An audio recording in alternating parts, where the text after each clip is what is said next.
Hello, this is Samuel from Action Figure Fury, and today I bring you a review of the Hasbro G.I. Joe Classified Series Retro Baroness. This is a re-release of the original Baroness figure, which came back out in 2020, I believe, on the retro card with a slight different paint deco and some different accessories.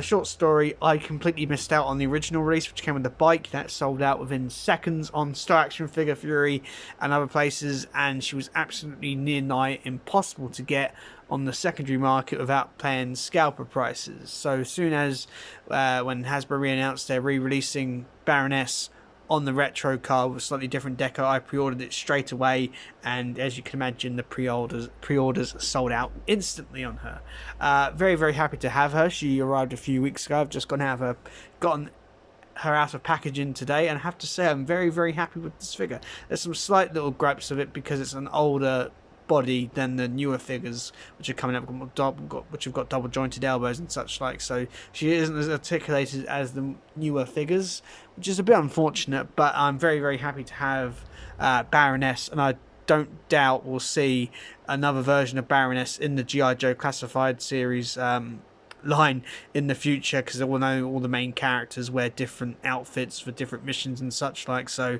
I don't doubt we'll see another version of Baroness down the line. I'll just bring her in closer so you can have a good look at her. This is with I have most of her accessories on her except for one, but if you got this figure you probably know what that already is. I put the glasses on her straight away as soon as I got out of package. I put the glasses on because she has two funny little slots on the sides of her head, so I put the glasses on straight away, and she's never really seen without her glasses for most of her costumes, so it does make sense for her to wear have them on. Sorry, just knock the camera out of the way. I'll bring her in so you can have a closer look. Just trying to get that camera to stop moving around so much. There you are, there's Baroness. She does look really, really good. The face sculpt is excellent. The glasses fit on very, very nicely. No chance of them coming off at all. I don't really class them as an accessory because she's never really seen without them. I have her in the pose with holding the sniper rifle. It's very, very difficult to get her in this pose, so I'll probably take it out of her hand soon. Oh, there's a probably take it out of her hand now. She doesn't really need to have it, so to speak.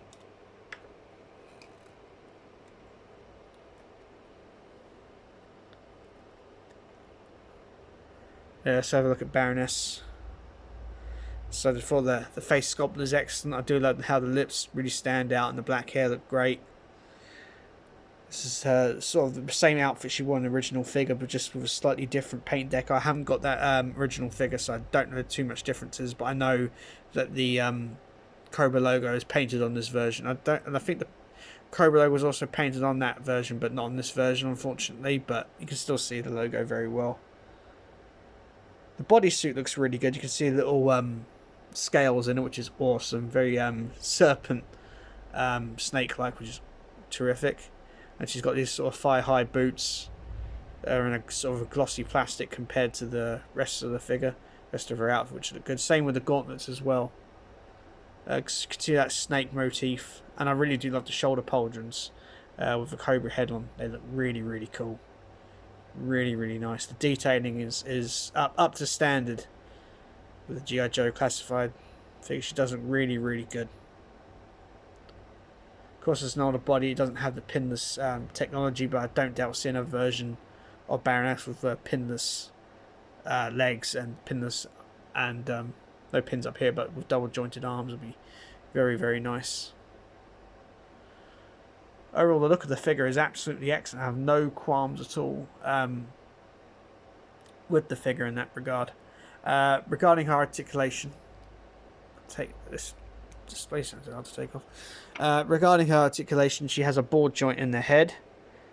Just get this camera to focus again. Yeah, she can turn left, right, go forward, back a bit. There's articulation also at the neck, so you can get forward like that. Go back as well, a little bit of tilt on it, which is excellent.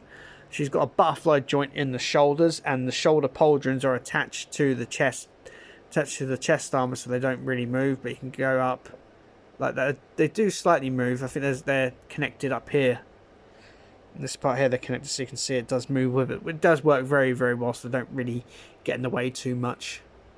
She also has a single jointed elbow, so it goes up like that, down. On the wrists, on this wrist it's a up and down. It's very slight on this hand, but it does go. On this hand, yeah, it's an up and down motion as well. Yeah, very slight. At the chest, she has a board joint just beneath the chest armor, so it goes forward, backwards, tilt. Get a lot of good tilt out of that. She has nothing at the waist, as you can see. No. Oh, she has a lower board joint here, so you can get her leaning forward and back. I think that's more made for the sort of motorcycle. You can't get too much range out of it, but it does work. She does have drop down hips. They're a bit tight. I'm just going to packaging today. As you drop down hips, so they can go up like that. She's also got swivel at the thigh cut, which works like that. And she has a double jointed knee, which goes that far, pretty good. And then at the ankle, she has a hinge and a rocker. So it's pretty standard for the G.I. Joe classified figures. She does it really, really good. Have no real problems with the articulation, only in getting her to hold two-handed weapons. It was a bit too tricky for her, and it doesn't help with the pegs on the other side. You know, these things on the other side of the guns, which doesn't really help matters, unfortunately. But we'll go over accessories. I don't reclass the glasses and accessories because she's never seen without them. She also comes with 2 pistols. I know that these were reuse of the original figure, and unfortunately, because these are older, they don't have any of the peg hole at the end of the barrel, so you can put blast effects, which is unfortunate. No firing effects for these guns. None of her weapons have firing. Have a peg hole for firing effects, unfortunately. And I think these are both reuses of Flint. I know Flint uses a very similar gun to this, I think. Flint and a few other figures have used these guns. They do fit into the holsters very well, and they don't come out, even though the holster does move around, the holster belt. The pistols don't come out at all, which I'm very, very happy with. That'll be a bit of a problem if it did happen, but thankfully it doesn't. She also comes with 2 other weapons. I know this came with the colour changing Zartan that came with all the masks and had the colour change feature. I believe he came with this sniper rifle as well. He came with it. Does look good. I think that one was painted. This one doesn't have any paint. Oh, it's a nice sculpt to it. Quite a futuristic looking weapon. Not really like the other realistic weapons we've been getting in G.I. Joe line lately, but still very, very nice. She also comes with this other rifle. I believe one of the Cobra Trooper is in one of the other one. There was a different version, one with the armband, one without an armband. I think either one of these came with this weapon. I think I already have this weapon in my collection with that one. But this is again reused. Does look really good.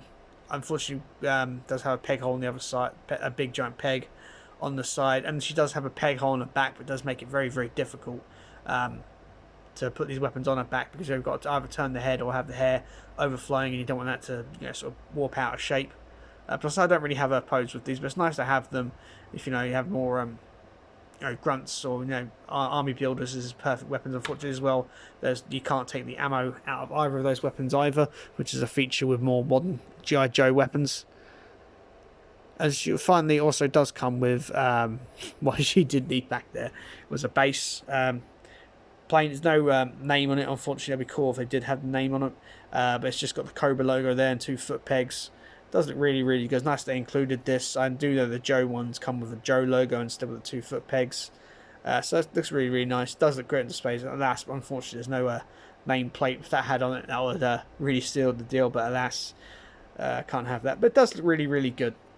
Unfortunately, this figure is now sold out on Action Figures and other places, and already the prices are climbing high. So I don't doubt that Hasbro re-release and Baroness again in the main line for people who have missed out on her twice, which is very easy to do because she's a very popular character, probably one of the most popular members of the Cobra team sold out very quickly, so I'm surprised they haven't released her in the main line yet, in the usual waves. I reckon they will at some point. It's bound to happen at some point or another. I'd like to see another version of her with some probably a bit more updated articulation, with some more realistic weapons.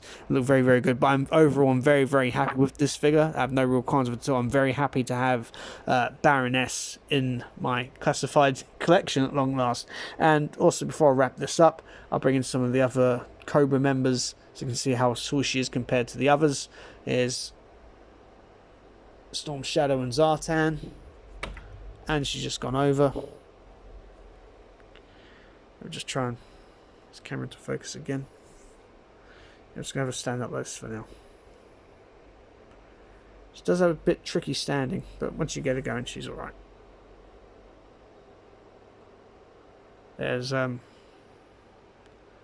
have to bring the camera out. There's also Mr. Porton himself, the Cobra Commander. You can see how she looks. And so in comparison to these guys, probably move the camera over just a bit that way, zoom out a bit, well, the other way, so you can just see how tall she is compared to the other Cobra members. So some of the other iconic Cobra members. She's quite short. Again, she's not to be overly tall. She's tall, but not overly tall. And she does fit in with these very, very well. I know that the Storm Shadow is more classic, and this is a more modern version of the Cobra Commander. Don't doubt we'll get a more classic version down the line. I'm very happy with this one. So she fits in very, very nicely, and it's very, very good to have another high-ranking member of the Cobra team in my classified line at last, because I think I've got most of the core members now. For the Cobra team that they've released so far, I've got most of them, so I'm very, very happy with them, and looking forward to more coming out, hopefully at the end of this year or early next year. There's plenty to come, so very, very happy with this figure. Anyway, guys, I hope you enjoyed this review. Please like, share, and subscribe, and bye for now.